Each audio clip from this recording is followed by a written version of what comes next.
Hello everyone. Welcome to our channel. ఈరోజు కథ 'you are my devil'. అది ఒక అందమైన కళ్యాణ మండపం.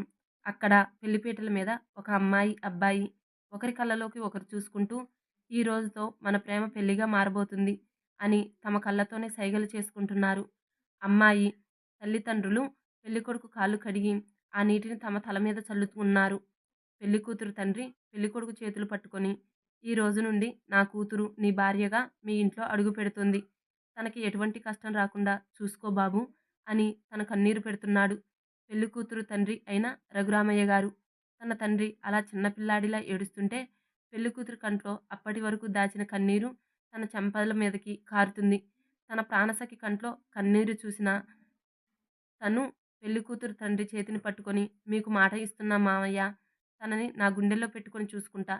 తనకి చిన్న బాధను కూడా కలగనివ్వను.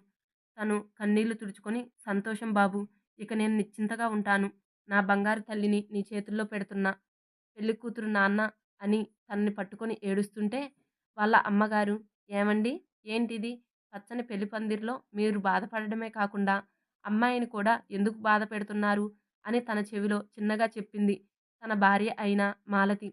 తను అవును అని, చిట్టి తల్లి, నువ్వు ఇప్పుడు సంతోషంగా ఉండాల్సిన సమయం, ఇలా కన్నీరు పెట్టకూడదు అని తన కన్నీరు తుడిచి అక్కడి నుండి లేచి పక్కన నించున్నాడు. పంతులు గారు, అయ్యా, సమయం అయ్యింది అని పెళ్ళికొడుకు చేతికి మంగళసూత్రాలు అందించాడు. పెళ్ళికొడుకు సంతోషంగా తాళి తీసుకొని పెళ్ళికూతురు మెడలో కట్టాలని లేచి నించున్నాడు. పెళ్ళికూతురు సిగ్గుతో తలదించుకొని ఉంది. తన స్నేహితురాలు అమ్మాయి జడ పైకి ఎత్తి పట్టుకున్నారు. అబ్బాయి కిందకి వంగి తాళి కట్టబోతుండగా ఎక్కడి నుండి వచ్చాడో కానీ ఒక అబ్బాయి పెళ్ళికొడుకు చేతిలో తాళి లాక్కొని తనని పక్కకి తోసి పెళ్ళికూతురు మెడలో 3 ముళ్ళు వేశాడు. పెళ్ళికొడుకు, రేయ్, ఎవర్రా నువ్వు అని గట్టిగా అరిచాడు. సిగ్గుతో తలదించుకున్న పెళ్ళికూతురు తలపైకి ఎత్తి చూసింది. తను చూస్తుంది నిజమో కాదో తెలియదు. తన మెడలో 3 ముళ్ళు వేసింది ఎవరో అర్థం కాక చూస్తుంది. రఘురామయ్య గారు, అసలు ఎవరు నువ్వు? నా కూతురు మెడలో తాళి ఎందుకు కట్టావు అని తన కాలర్ పట్టుకొని కోపంతో ఊగిపోతున్నాడు. పెళ్లి కూతురు అంటే నా మెడలో తాళి కట్టింది అని లేచి నుంచుంది. తన ఎదురుగా ఉన్న అబ్బాయి, నేనే స్వీటీ అని అన్నాడు. ఆ మాట వినగానే తన కాళ్ళ కిందున్న భూమి కంపించినట్లు అయ్యింది. తన కళ్ళు వర్షిస్తున్నాయి. పెళ్లి కొడుకు, నువ్వు ఇంకా ఆ తాళిని మెడలో ఎందుకు ఉంచుకున్నావు? వాడు కట్టిన తాళిని తెంచి వాడి మొహాన కొట్టు అని అన్నాడు. పెళ్లి కూతురు తాళిని తన పిడికిల్లో బంధించి గట్టిగా పట్టుకుంది. తన వైపే కాల్చేసేలా చూస్తున్న అబ్బాయిని చూసి కళ్ళు మూసుకొని తాళిని తెంచేయాలి అని చూస్తుంది. తన చేతిలో పట్టుకొని, నువ్వు ఎన్నిసార్లు తెంచినా అన్నిసార్లు నీ మెడలో 3 ముళ్ళు వేసేది నేనే.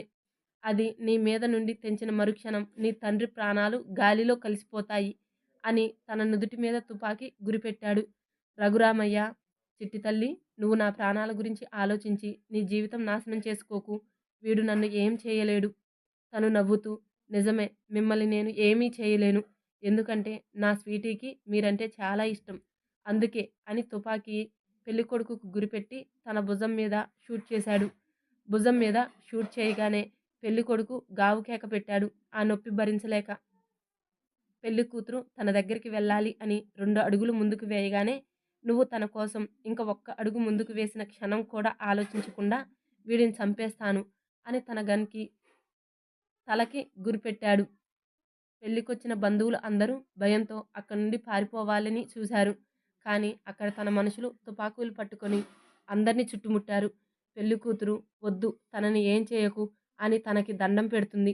తను గన్ తన మనుషులకు విసిరేసి పెళ్లికూతురు చేయి పట్టుకొని మండపం నుండి బలవంతంగా లాక్కొని వెళ్ళిపోతున్నాడు. తనని ఆపడానికి ఎవరూ ముందుకు రావడం లేదు. అందరూ భయంతో బొమ్మలా నిల్చున్నారు. తను పెళ్లి కూతురిని కారులో పడేసి తను కూర్చొని డోర్ లాక్ చేసి తనని తన మీదకి లాక్కొని తనకి ముద్దు పెడుతున్నాడు. తను ఆపాలని తన చేతులతో కొట్టాలి అని చూస్తుంటే తన కంటి చూపుతో తన్ని కంట్రోల్ చేసి తనివి తీరా ముద్దు పెట్టుకొని వదిలి కారులో రిలాక్స్గా కూర్చొని, నేను నీకు ముందే చెప్పాను కదా, నువ్వు ఎక్కడున్నా ఏం చేస్తున్నా చివరకు నీకు పెళ్ళి అయినా సరే నా నుండి నువ్వు తప్పించుకోలేవు అని, అయినా కూడా నన్ను కాదు అని పెళ్లి చేసుకోవడానికి సిద్ధపడ్డావు అంటే నేనంటే నీకు భయం పోయిందా అన్నమాట, అవునా అని అమ్మాయి బుగ్గలు గట్టిగా పట్టుకొని అడుగుతున్నాడు. తను భయంతో వణికిపోతుంది. తన కోపం ఎలా ఉంటుందో తెలుసు. తనని కాదు అంటే ఏం చేస్తాడో కూడా తెలుసు. దానికి పరిణామం ఎలా ఉంటుందో తెలిసిన దానిలా ఇప్పుడు పెళ్ళికొడుకుని షూట్ చేసి మరోసారి నిరూపించాడు. తను ఏడుస్తూ, "ఎందుకు నన్ను ఇంత టార్చర్ చేస్తున్నారు? నేను నీకు చెప్పాను. ఒక్కసారి నాది అని అనుకుంటే నా ప్రాణం ఇచ్చైనా దాన్ని సాధిస్తాను. లేదా ఎదుటివాడిని చంపైనా నాకు నచ్చింది నా సొంతం చేసుకుంటాను" అని కార్ స్టార్ట్ చేసి తన మ్యాన్షన్‌కి బయలుదేరాడు. తన వెనక తనతో వచ్చిన తన మనుషులు తనకి సెక్యూరిటీగా వెళ్లారు. పెళ్లికూతురు, "నేను ఇన్ని రోజులు చాలా సంతోషంగా ఉన్నాను. నేను ప్రేమించిన మనిషితో నా జీవితాన్ని ఎంతో అందంగా ఊహించుకున్నా.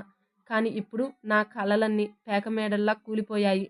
తన మనసులో మాట తెలిసిన వాడిలా నవ్వుతూ, "నీకు నీ భవిష్యత్తు ఎలా ఉంటుందో ముందే చెప్పాను. కానీ నన్ను కాదు అని నువ్వు పెళ్లికి సిద్ధపడ్డావు. ఇక నీకు నా టార్చర్ ఎలా ఉంటుందో చూపిస్తాను" అన్నాడు. అలా మాట్లాడుతూ ఉండగానే తన మ్యాన్షన్ రావడంతో కాపలాదారుడు గేటు తెరిచాడు. గేట్‌కి ఒక పక్కాన 'విక్రమ్ నందన్ కృష్ణ మ్యాన్షన్' అని ఉంది.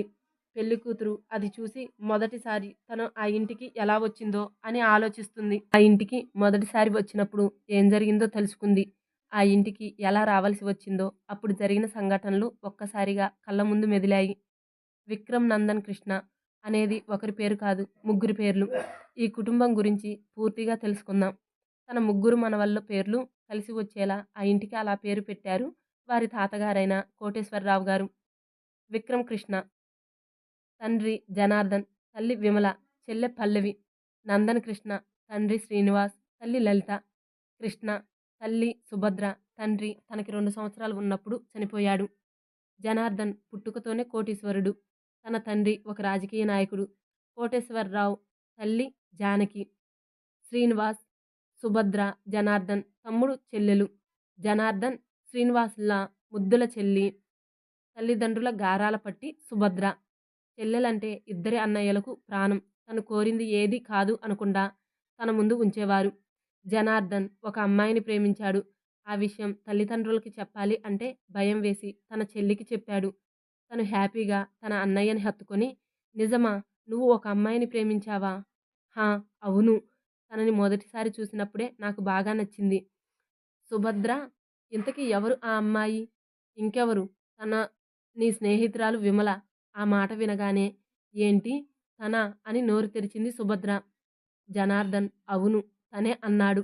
"అసలు ఎలారా అన్నయ్య? ఆ అమ్మాయిని ఎలా పడగొట్టావు? తను అబ్బాయిలను చూస్తేనే ఆమడ దూరం పరిగెడుతుంది. అలాంటిది నిన్ను ఎలా ప్రేమించింది?" "అది ఒక పెద్ద కథ. కానీ నీకు ఓకేనా?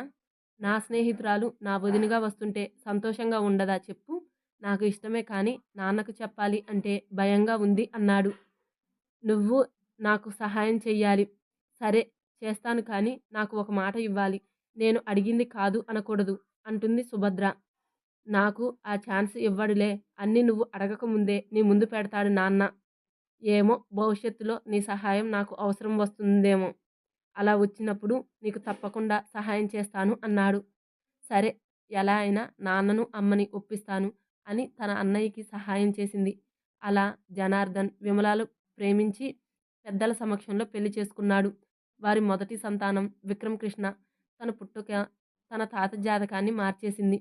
రాజకీయ రంగంలో అంచెలంచెలుగా ఎదిగాడు. విక్రమ్‌ని తన అదృష్టంగా భావిస్తారు. తనని అల్లారు ముద్దుగా తను కోరింది కాదు అనకుండా తన ముందు ఉంచేవారు తన తాతయ్య.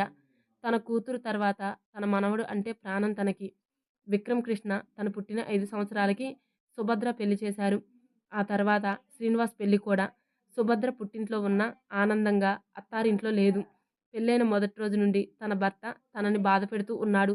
తన బాధను ఎవరికి కూడా చెప్పుకోలేదు. తన తల్లిదండ్రుల ముందు, తన అన్నా వదినల ముందు కూడా ఎప్పుడూ తన మనసులో ఉన్న బాధను పంచుకోలేదు. పెళ్ళైన 2 సంవత్సరాలకి సుభద్రకి ఒక కొడుకు పుట్టాడు. తన పేరు కృష్ణ. ఏం జరిగిందో తెలియదు. సుభద్ర భర్త సూసైడ్ చేసుకున్నాడు. అల్లారు ముద్దుగా పెంచుకున్న కూతురు జీవితం ఇలా మోడువారిపోయింది అని తన తల్లిదండ్రులు కుప్పకూలిపోయారు. ఇక తన అన్నా వదినల పరిస్థితి చెప్పవలసిన అవసరం లేదు. అన్ని కార్యక్రమాలు పూర్తి అయిన తర్వాత సుభద్రను, తన కొడుకును పుట్టింటికి తీసుకువచ్చారు శాశ్వతంగా. తన కళ్ళల్లో భర్త పోయిన బాధ మచ్చుకైనా కనిపించకపోవడంతో ఒకరోజు తన పెద్ద వదిన తనతో ఉన్న చనువుతో, "నీలో నీ భర్త చనిపోయాడు అన్న బాధ అసలు కనిపించడం లేదు." సుభద్ర నవ్వుతూ, "నేను ఇప్పుడే ప్రశాంతంగా ఉన్నాను వదినా" అంది. విమలకి తను ఏం మాట్లాడుతుంది అని అర్థం కాలేదు. సుభద్ర, ఏం మాట్లాడుతున్నావు నువ్వు? అసలు ఏం జరిగింది అని అడిగింది. తను పెళ్ళైనప్పటి నుండి తన భర్త తనని పెట్టిన ఇబ్బందులు అన్నీ చెప్పింది.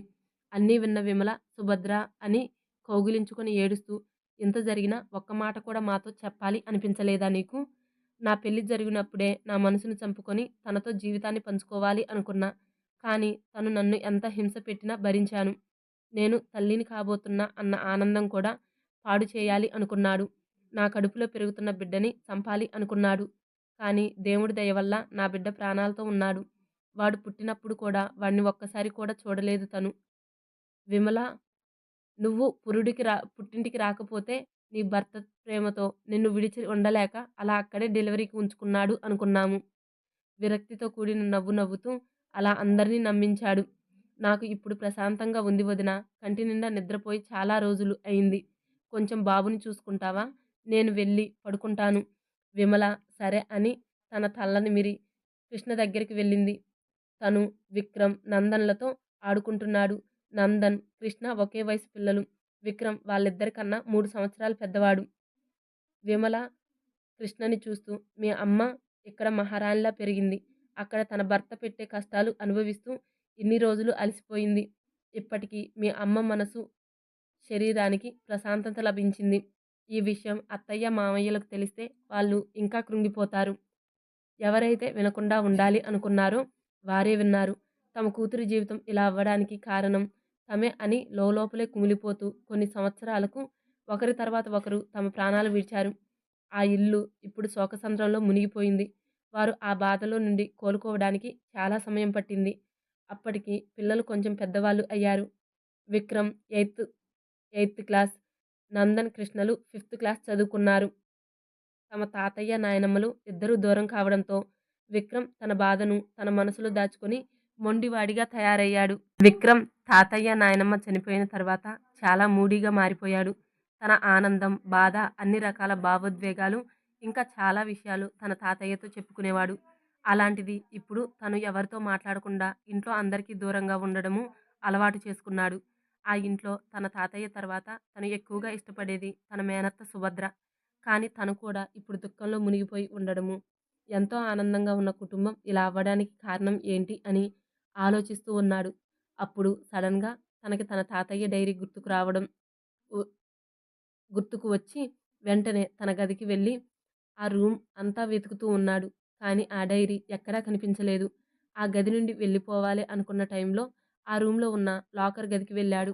ఆ గది పాస్వర్డ్ విక్రమ్‌కి, తన తాతయ్యకి తప్ప ఎవరికీ తెలియదు. తనే తన వారసుడు, తన ముద్దుల మనవడు అని తనకి అన్ని విషయాలు చెప్పేవాడు. తనకి తెలిసిన విషయాలు అన్నీ విక్రమ్‌కి అర్థమయ్యేలా చెప్పేవాడు. విక్రమ్‌ని ఎలా చూస్తారో నందన్‌ని, కృష్ణని, పల్లవిని కూడా అలానే చూస్తారు. కానీ విక్రమ్‌తో ఉన్న అనుబంధం మిగతా వారితో లేదు. అందుకే చాలా ముఖ్యమైన విషయాలు కూడా విక్రమ్‌కి తెలియజేసేవారు. విక్రమ్ ఆ డైరీ తీసుకొని తన గదిలోకి వెళ్ళి ఓపెన్ చేసి అంతా చదివాడు. అందులో ఉన్నది చదువుతున్నప్పుడు తన పిడికిళ్ళు కోపంగా బిగుసుకున్నాయి. అది చదివి ఆ డైరీని జాగ్రత్తగా దాచుకొని, నీ ఆఖరి కోరికను తప్పకుండా అమలు చేస్తాను. ఈ ఇంటి సంతోషాలను దూరం చేసిన వారిని తప్పకుండా శిక్ష విధిస్తాను అని మనసులో గట్టిగా అనుకున్నాడు. తన తాతయ్య, నాయనమ్మ లేని ఇంట్లో ఉండాలి అంటే విక్రమ్‌కి చాలా కష్టంగా ఉంది. ఎక్కడ చూసినా వారితో గడిపిన క్షణాలే తన కళ్ళ ముందు మెదులుతుంటే తన మనసంతా భారంగా మారిపోతుంది. తన నాన్న, అమ్మ దగ్గరికి వెళ్ళి, నేను ఇక్కడి నుండి దూరంగా వెళ్లి చదువుకుంటాను అని అన్నాడు. మొదట వారు నిరాకరించినా తను అంత అడగడంతో కాదు అనలేకపోయారు. విమల విక్రమ్‌ని హత్తుకొని, నువ్వు ఎందుకు వెళ్తున్నావో నాకు తెలుసు. మీ తాతయ్య నీకు బాగా గుర్తుకు వస్తున్నారు కదూ! విక్రమ్ తన తల్లిని హత్తుకొని గట్టిగా ఏడుస్తూ, అమ్మా, నేను ఇక్కడ ఉంటే ఏమైపోతానో అని భయంగా ఉంది. నన్ను నేను స్ట్రాంగ్‌గా మార్చుకోవాలి అంటే మీకు దూరంగా వెళ్ళాలి. నీకు బాధగా ఉన్నా తప్పదు నా కోసం. విమల తన నుదిటిన ముద్దు పెట్టుకొని, సరే నీ ఇష్టం. కానీ అక్కడ ఒంటరిగా ఉండడం నీకు ఇష్టమేనా? మీ అందరినీ వదిలి వెళ్ళాలి అంటే కొంచెం కష్టంగానే ఉంది. కానీ వెళ్తాను. అక్కడ నా స్టడీస్ అన్నీ పూర్తి చేసుకొని వస్తాను అన్నాడు. 13 సంవత్సరాలు ఉన్నప్పుడు వెళ్ళిన విక్రమ్ తన చదువులు అన్నీ పూర్తి చేసుకొని అక్కడే ఒక కంపెనీ స్టార్ట్ చేసి తనకి 27 సంవత్సరాలు రాగానే తిరిగి భారతదేశం బయలుదేరాడు. తన రాక ఇంట్లో అందరికీ ఆనందాన్ని కలిగించింది. తనని రిసీవ్ చేసుకోవడానికి నందన్, కృష్ణ, పల్లవి వెళ్లారు. మిగతా వాళ్ళు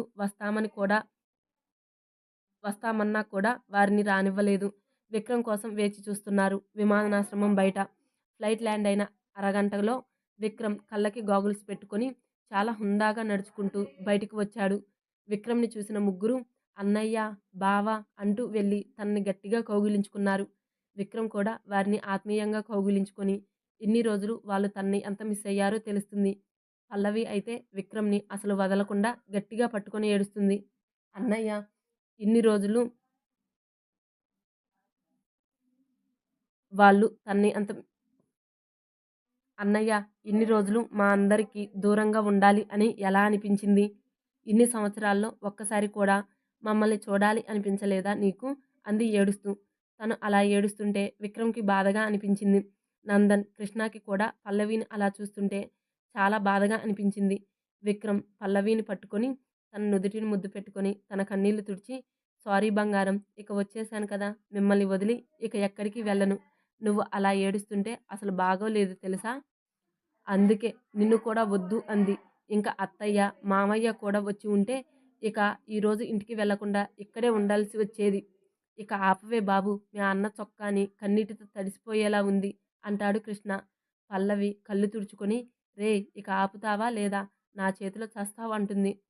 విక్ కృష్ణ విక్రమ్ వెనక దాక్కొని, చూడు బావా, నీ చెల్లిని ఇప్పటి వరకు చూసావు గదా! ఇప్పటి వరకు ఎలా ఉంది? ఇప్పుడు ఎలా ఉంది? నువ్వు అనుకుంటున్నంత అమాయకురాలు కాదు తను. నువ్వు ఇక్కడి నుండి వెళ్ళినప్పుడు తను చిన్నపిల్ల. ఇప్పుడు ఒక రౌడీలా తయారైంది. పల్లవి, రేయ్ ఇక ఆపు. అన్నయ్య వీడు చెప్పే మాటలు నమ్మకు. నందన్, అన్నయ్య వీళ్ళ గొడవ ఇప్పుడే తగదు కానీ మనం వెళ్దాం పదా. అక్కడ పెద్దమ్మ, పెదనాన్న, అమ్మ, నాన్న నీకోసం వేచి చూస్తున్నారు. వాళ్ళు గొడవ తీరాక అప్పుడు వస్తారు అని ఇద్దరు కారులో వెళ్ళిపోయారు. నందన్ కాస్త దూరం వెళ్ళాక కృష్ణకి కాల్ చేసి, రేయ్ బావా, ఇద్దరు గొడవ పడ్డం అయిన తర్వాత అన్నయ్య సామాను తీసుకొని క్యాబ్లో రండి అని కాల్ కట్ చేశాడు. అబ్బా రాక్షసి, చూడు అంతా నీ వల్లే. పద, మీ అన్నయ్య సామాను తీసుకొని వెళ్దాం అని క్యాబ్ బుక్ చేసుకొని వెళ్ళారు. విక్రమ్ నవ్వుతూ, కృష్ణ పల్లవిని ఇష్టపడుతున్నాడా? నందు, అవును అన్నయ్య, నీకు ఎలా తెలిసింది? ఇందాక పల్లవి ఏడుస్తుంటే తను ఫీల్ అవ్వడం గమనించాను. అందుకే. అతను మంచి వ్యక్తి, పల్లవికి సరైన వ్యక్తి. పల్లవికి కూడా తనంటే చాలా ఇష్టం అన్నయ్య. పెద్దమ్మ, పెదనాన్నకు చెప్పడానికి భయపడుతూ ఉంది. తను చదువు పూర్తయినా చెప్పమని చెప్పాను. అలా మాట్లాడుకుంటూ ఇద్దరు ఇంటికి చేరుకున్నారు. పోర్టికోలో కారు ఆగగానే విమల దిష్టి గుమ్మడికాయ పట్టుకొని గుమ్మం ముందు నించుంది. విక్రమ్ అక్కడికి వచ్చి నిల్చోగానే విమల కంట్లో కన్నీరు తన చెంపల మీద కారుతుంది. అవి బాధతో వచ్చిన కన్నీరు కాదు. ఇన్ని సంవత్సరాలు తర్వాత కొడుకును చూస్తున్నా అన్న సంతోషకరమైన క్షణంలో వచ్చిన ఆనంద బాష్పాలు. విక్రమ్‌కి కూడా అలానే తన ప్రమేయం లేకుండానే తన కళ్ళు కన్నీటితో నిండిపోయాయి. దిష్టి తీసి గుమ్మడికాయని పనిమనిషికిచ్చి బయటకు వెళ్ళి పగలగొట్టమంది. విక్రమ్‌ని కుడికాలు పెట్టి ఇంట్లోకి రమ్మంది. తను ఇంట్లోకి వెళ్ళగానే తన అమ్మ తనని కౌగిలించుకొని తన మొహమంతా ముద్దులు పెడుతూ ఇన్ని రోజులు తనని ఎంత మిస్ అయిందో చెప్పకనే చెప్తుంది. విమల, నిన్ను చాలా మిస్ అయ్యాను విక్కీ అంది బాధగా. విక్కీ కూడా, నేను కూడా మిమ్మల్ని చాలా మిస్ అయ్యాను అమ్మా. సారీ మిమ్మల్ని బాధ పెట్టాను కదా. జనార్దన్ గారు, విమల తనకి కొంచెం ఊపిరి ఆడనివ్వు. విమల తను పక్కకు జరగగానే జనార్దన్ విక్రమ్‌ని కౌగిలించుకొని, ఎలా ఉన్నావు కన్నా అని ప్రేమగా అడిగాడు. జనార్దన్ విక్రమ్‌ని హత్తుకొని, ఎలా ఉన్నావు నాన్న అని అడిగారు. ఆయన గొంతులో ఒకలాంటి బాధ. ఇన్ని రోజులు తన కొడుకు తన కళ్ళ ముందు లేడు అని. తన కళ్ళల్లో కన్నీటి చుక్కని బయటకు రాకుండా దాచేశాడు. అది గమనించిన విక్రమ్, నాన్నా క్షమించండి. నన్ను మీ బాధకు కారణం అయ్యాను నేను. జనార్దన్, అయ్యో అలాంటిదేం లేదు నాన్న. నువ్వు బాగా చదువుకొని అక్కడే నీ కష్టార్జితంతో ఒక కంపెనీ పెట్టి గొప్ప స్థానంకి వెళ్ళావు. ఒక తండ్రిగా నాకు ఇంతకంటే ఏం కావాలి? మీ తాతయ్య బ్రతికి ఉంటే ఎంత సంతోషించేవాడో. నా మనవడు ఈ స్థాయికి ఎదిగాడు అని ఎంత పొంగిపోయేవాడో. శ్రీనివాస్, అవును అన్నయ్య, నాన్న ఉంటే ఎంత హ్యాపీగా ఫీల్ అయ్యేవాడో. వాళ్ళిద్దరూ బాధపడ్డం చూడలేక విక్రమ్, నాన్న, బాబాయ్, ఏంటి ఇది చిన్నపిల్లల్లా? తాతయ్య ఎక్కడ ఉన్నా తన ఆశీర్వాదం నా మీద ఉంటుంది. అందరూ మాట్లాడుతారు ఉంటే సుభద్ర ఒక్కటే సోఫాలో కూర్చుని ఉంది. విక్రమ్ మెల్లగా తన దగ్గరికి వెళ్ళి, అత్త, నా మీద కోపంగా ఉన్నావా? సుభద్ర గారు విక్రమ్‌తో మాట్లాడకుండా అక్కడి నుండి వెళ్ళిపోతుంటే తన చెయ్యి పట్టుకొని, నిన్ను చాలా మిస్ అయ్యాను అత్తా. కానీ అక్కడి నుండి రాలేక మిమ్మల్ని ఎప్పుడూ తలుచుకుంటూ ఉండేవాడిని. ఇన్ని సంవత్సరాల తర్వాత వస్తే నువ్వు నాతో మాట్లాడవా అని బాధగా అడిగాడు. వెంటనే సుభద్ర విక్కీని హత్తుకొని, మరి ఎందుకురా ఇన్ని సంవత్సరాలు మాకు దూరంగా ఉన్నావు? నా కొడుకు కన్నా నువ్వంటేనే నాకు చాలా ఇష్టం. అలాంటిది నేను బాధలో ఉన్నప్పుడు నన్ను వదిలి ఎలా వెళ్ళాలి అనిపించింది అని విక్రమ్‌ని హత్తుకొని ఏడుస్తుంది. ఇంతలో పల్లవి అత్త అని, కృష్ణ అమ్మ అని ఒకేసారి పిలుస్తూ ఇంట్లోకి వచ్చారు. కృష్ణ అమ్మ ఏంటి ఇది? బావ ఇన్ని సంవత్సరాల తర్వాత వస్తే ఆనందించాల్సింది పోయి ఇలా ఏడిస్తే ఎలా అని తన కన్నీళ్లు తుడుస్తూ చెప్తున్నాడు. పల్లవి బావ చెప్పింది నిజం అత్తా. నువ్విలా ఏడిస్తే ఏం బాగలేవు. రాక రాక అన్నయ్య వస్తే ఇలానా ఉండేది? అందరూ వేడుక చేసుకోవాలి.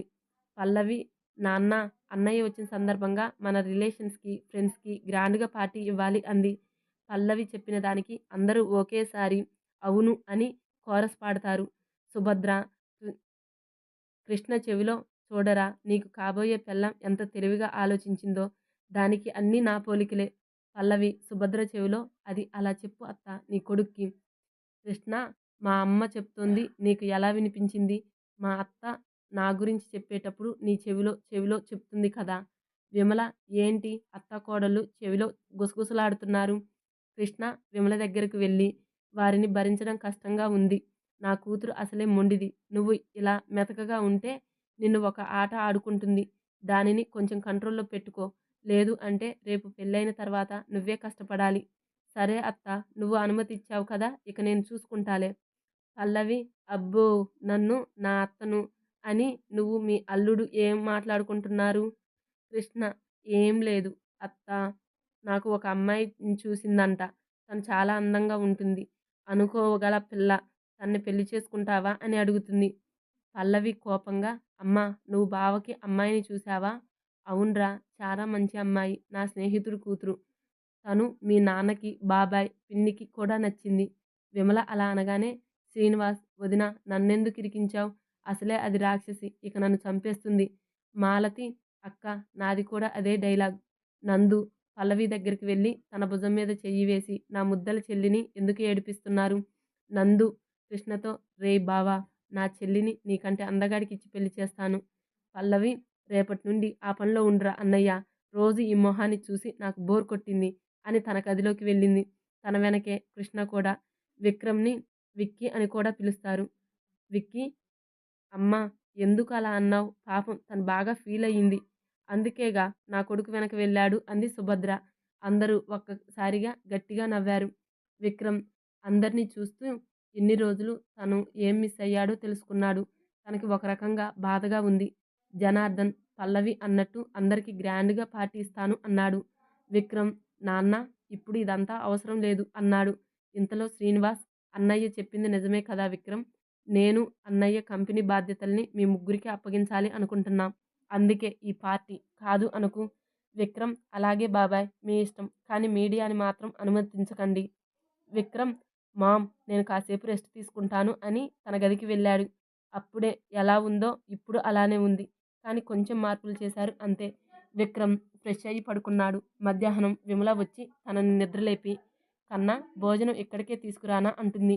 వద్దు మామ్ నేనే కిందకు వస్తాను అన్నాడు. అలా అందరితో కలిసి సంతోషంగా భోజనం చేశాడు.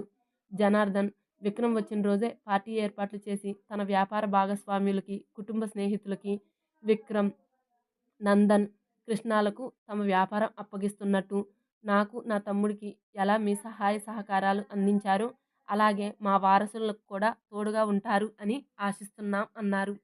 అలా పార్టీ అయిన తర్వాత అందరూ ఇంటికి వెళ్ళిపోయారు.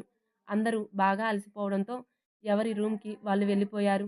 విక్రమ్ ఫ్రెష్ అయ్యి మంచం మీద పడి బేబీ ఎలా ఉన్నావు? ఎక్కడున్నావు?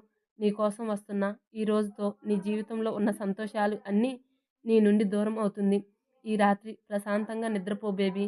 రేపటి నుండి నీకు ప్రశాంతమైన నిద్ర ఉండదు అని తను కళ్ళు మూసుకొని హాయిగా నిద్రపోయాడు. ఇక్కడ ఒక గదిలో ఒక పెద్ద టెడ్డీ బేర్ పట్టుకొని హాయిగా ప్రశాంతంగా నిద్రపోతుంది ఒక అమ్మాయి. సమయం తెల్లవారుజామున 4. 4 గంటలు హాయిగా నిద్రపోతున్న ఆ అమ్మాయిలో మొహంలో ఒక్కసారిగా భయం తొంగి చూస్తుంది. తన మొహమంతా చెమటలు పడుతున్నాయి. తన కళ్ళు తెరవలేక ఇబ్బంది పడుతుంది. తన కలలో ఉంది. అందులో ఎవరో ఒక అబ్బాయి తనని ఎప్పుడూ చూడలేదు. తను నా నడుము చుట్టూ చెయ్యి వేసి తన మీదకి లాక్కొని నా కళ్ళలోకి చూస్తూ నా అనుమతి అవసరం లేకుండా ముద్దు పెడుతున్నాడు. నేను ఎంత గింజుకున్నా వదలడం లేదు. నేను విడిపించుకోవాలి అనుకున్న కొద్దీ నా నడుము మీద గట్టిగా ప్రెస్ చేస్తున్నాడు. తనకిష్టం వచ్చినంతసేపు ముద్దు పెట్టుకొని నన్ను వదిలి, స్వీటీ చాలా బాగుంది. నాకు ఇంకా కావాలి అనిపిస్తుంది. కానీ ఈ రోజుకి ఇది సరిపోతుంది. గుర్తుంచుకో, నువ్వు నాదానివి. నాకు మాత్రమే సొంతం. నా నుండి నిన్ను ఎవరూ కాపాడలేరు. అంతే. ఒక్కసారిగా తన నిద్రలో నుండి నో అని గట్టిగా అరుస్తూ లేచి కూర్చుంది. తన ఒళ్ళంతా చెమటలు పడుతున్నాయి. తను టైం చూసింది. ఈ సమయంలో వచ్చే కలలు నిజం అవుతాయి అంటారు. తను నో, అలా జరగకూడదు. తను ఎవరు? నా మీద తన కోపంగా ఉన్నాడు. అది ఎందుకో అర్థం కావడం లేదు. తనని ఎప్పుడూ చూడలేదు. కానీ అలా ఎలా ముద్దు పెట్టుకుంటాడు అని ఆలోచిస్తూ ఉంది. అంతలోనే లేదు, ఇది ఒక కల మాత్రమే అని ఫేస్ వాష్ చేసుకొని కొన్ని వాటర్ తాగి మళ్ళీ తన టెడ్డీ బేర్‌ని కౌగిలించుకొని పడుకుంది. విక్రమ్ తన మీద ఎందుకంత కోపంతో ఉన్నాడు? తెలుసుకోవాలనుకుంటే నెక్స్ట్ పార్ట్ చదవాల్సిందే. Please subscribe to my channel. Thank you.